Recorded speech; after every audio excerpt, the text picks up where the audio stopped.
Hello everyone, welcome to Middle Fantasy. I am your host Zach, and I have to say, I just finished Rhythm of War. Oh my god. For the last 4 days, I have thought of nothing but Rhythm of War. I've barely eaten, I've barely slept. Rhythm of War has just been on my mind. This is a book that I've been anticipating since finishing Oathbringer, and this is a book that will not disappoint. This is going to be my non-spoilery review for this, but I'm going to try to keep it short a little bit because when we get to the spoiler section, I cannot wait to go all out on this, but here are my initial impressions without spoiling anything when it comes to Rhythm of War.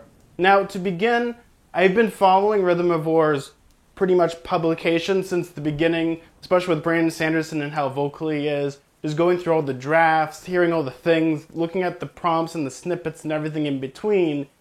And this is one of the books actually this is really a first thing, because I usually do this for video games, but really getting down to the minutia of what goes into this book. I've been really excited for this book for a very, very long time. So getting it into my hands and reading it, because I was like this, I was not disappointed. Now, what I'm going to say first off about this is that when it comes to Rhythm of War, this isn't going to be a typical Stormlight book. It starts weird and kind of ends in a weird place. So if you're expecting your traditional Stormlight book to have the Sanderlanche at the end and this huge opening beginning, you kind of get it, but it's a little different. That's what I really enjoyed about this book, was it's a little different. There's a little something for everyone. Characters that I didn't think I was going to like, I absolutely loved, and characters you're supposed to focus on, I kind of didn't like a little bit in this book. This is a book that, in all intents and purposes, this is the quintessential war book. This is Brandon Sanderson's fantasy war occupation book. You don't believe me? There are so many things about war that I kept thinking about throughout this, that it was like little details, little things that he was like trying to touch upon, such as, what is a proxy war? What does military occupation feels like? What does a military tribunal, or like, I don't know, what's the best way to put it, like a drumhead hearing or like a kangaroo court? What would that be like? When it comes to this book, he really goes into the whole war is awful, because we don't just follow, the typical 1% of like Alethi culture. We follow the everyday soldier in this one. That's what I really like about it, is we're getting different viewpoints from people that you wouldn't expect. And I really enjoy that. Yes, we have our staple. We have a Dalinar chapter, we have a Shallan chapter, we have a Kaladin chapter. But then we get chapters from people that shouldn't have impact on the story all that much. We have a Teft chapter. We have a chapter on Lirin, who's, Kaladin's father. And we get a lot of little chapters that, in the whole scheme of things, really show why war is really a bad thing. This is a very, very anti-war book, but at the same time, it is a war book that is necessary. I look at this the same way I think of A Song of Ice and Fire, where when you read that series, the theme of that is pretty much war is bad. We're trying to glorify it in this bad way. But when we look at Rhythm of War, it really does kind of show that, like, what really happens during war, really what makes up the war machine, every little finite detail, from war profiteering, again, proxy wars, to just misinformation, to espionage. You really go down the list of what really makes a war run, and that's something that I really enjoyed. Though, one thing that I really want to, kind of bring into this is, this book actually starts to get very Cosmere heavy, so there are a lot of concepts and things that for me I was gasping, because this really goes into the connected universe of the Cosmere a little bit. Blink if you miss it, but there are things that are kind of important, some things that it would help to read, things like Warbreaker, Mistborn, even White Sands. Yeah, there's a lot of like little things that if you really understand those minute details, you really enjoy this book. Though, one thing that I thought that was so great about this book is that we have like these little moments with these characters, but at the same time, it doesn't boggle down the narrative. You get really, I think the one that I had the hard time with is, you get really into the magic system of Stormlight to the point of where it's fascinating, but some concepts, like, I'm not a magic system person, I'm more of a character person and plot person. So when like you were getting all these details, I was like kind of glazing over a little bit in my eyes, even though it's fun. But then there's a lot of character moments that go with that, because we get into the story, what really makes a war? Is there a right side to this war? Is there a wrong side to this war? Are there different points of view? And that's something that I really did enjoy. This book, blew really fast, and it got to the point of where I was like, got to the end, I was like, that's it? It was the Zuko thing. That can all be it. Oh my gosh, it is. And that's what I really did enjoy about it, is it was a real big page turner But at the same time, I think one of the problems with this book a little bit is it's almost a slow burn a little bit, because when you get to different parts, things don't transition the way you think they should, in a way of things will just carry over to the next part in a way that's, natural in the scope of the story, but in the same time, you want the story to progress, and that's what the thing is. It's a slow burn type of book, so just be prepared for that a little bit. And it's one of those stories that every little new concept they bring, I was, and to the point of where there was a lot of times in this book I was like flipping and like, oh my gosh. And there would be another point in the book where I have to put it down and really think about it. And that makes what makes a really good book. Though I did have some problems with it.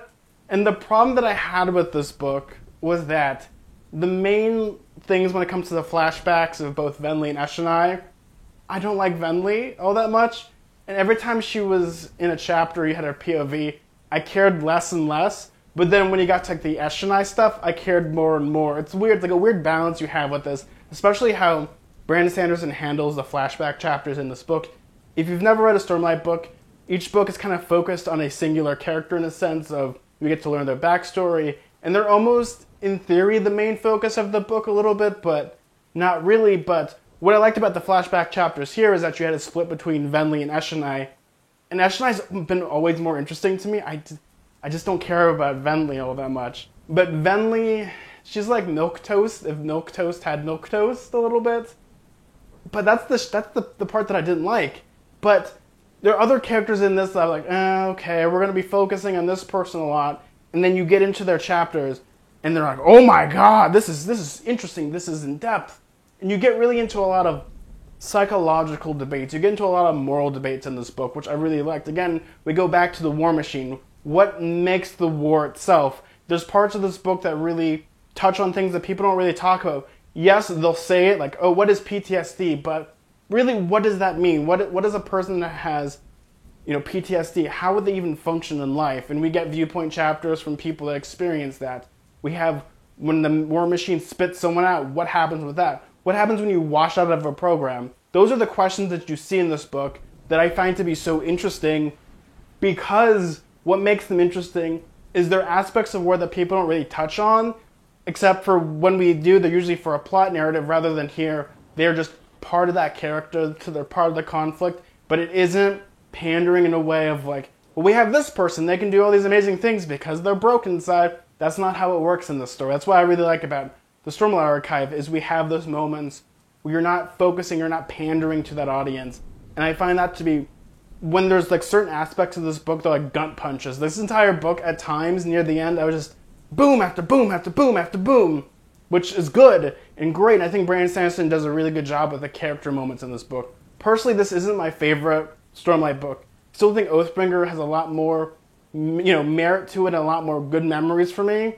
But Rhythm of War has individual scenes that will probably be some of my favorite in the series. And Brandon Sanderson's a little right when he said that there are some moments in this, like there's a particular moment in this, I'm not going to spoil, that's for the spoilers section, that I think he was like alluding to about, this is one of his favorite scenes to write, and this is one of the biggest scenes in all of Stormlight. And you know what? He's right. This was a scene, not spoiling it, but when you get to it, you're going to put the book down, you're going to walk away, you're going to look up at the stars and be like, dang, that was good. I want books to feel like this. That's what, I think that's, if you want my main theme of this, it was, holy shit, was the book. And I just have to applaud Brandon Sanderson for that. The prose were really nice. He actually is getting more better with his prose a little bit. Humor, oh man, his humor still is like this a little bit, but humor isn't what dictates the book. I think, we have like these concepts and we have these moral conundrums and you have characters talking things out in a way that's so appropriate that I loved. But at the end of the day, this was a very, very solid book. I can't wait for the 5th book. You know pretty much, if you know my channel, I'm going to be talking about this book for a very, very long time. And this is a book that's very important. This is a book that is going to have very important scenes that people are going to talk about. You should read it. I also listened to the audiobook. The audiobook was great, but the weird thing is Audible started doing this thing where they broke it up into parts because the book's like over 50 hours long. But it was weird because the new system they have was really weird because I was driving for about 4 hours one of the parts, and it kept switching back and forth, and it got to the point where I had to pull over and actually restart the app. So I'm not sure if this was a new thing that was occurring, but just be warned, if you listen to the audiobook, it's broken up into the 5 parts, but in a way that isn't good, because I can't use WhisperSpeak on Kindle, so I'd have to remember to stop the chapter and then go to the next chapter when it was on my Kindle, which is kind of weird and inconvenient in a way, especially when I wanted to have notes and stuff for this review. And it's okay, it was fine, but at the end of the day, that's just something they're probably going to work on. That was my biggest complaint, other than I didn't like Venli all that much.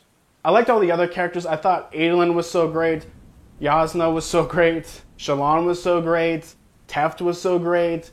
You even get chapters from people, like my favorite one was Taravangian. Yes, there's a lot of Taravangian chapters, and I love that. So if you like Taravangian, you're going to love this. The flashback stuff was great in the sense of Eshonai stuff, but Venli stuff, So if you don't like Venli, maybe just skip to the Eshonai stuff. Though, there are some standout chapters. I won't just be like, why is it bad? I think the reason why Venli's a little bad is she's just not interesting in the sense of she has no urgency, she flip-flops. By the end of the book, what's the best way to say without spoiling it? She finds her place, and that's kind of the thing. It's like, okay, she found her place, but at the same time, Eshonai was still cooler. But yeah, that's kind of my review for this. I'm going to be doing the spoiler part because I'm almost dancing up and down to really talk about what I enjoyed about this book, because boom after boom after boom after boom after boom is what I felt. Well, everyone, I'll see you all in part 2 for the spoiler version of this. And like always, may your food and drink ever be tasteful. May your books be filled with fantasy and adventure. Bye, everyone. See ya!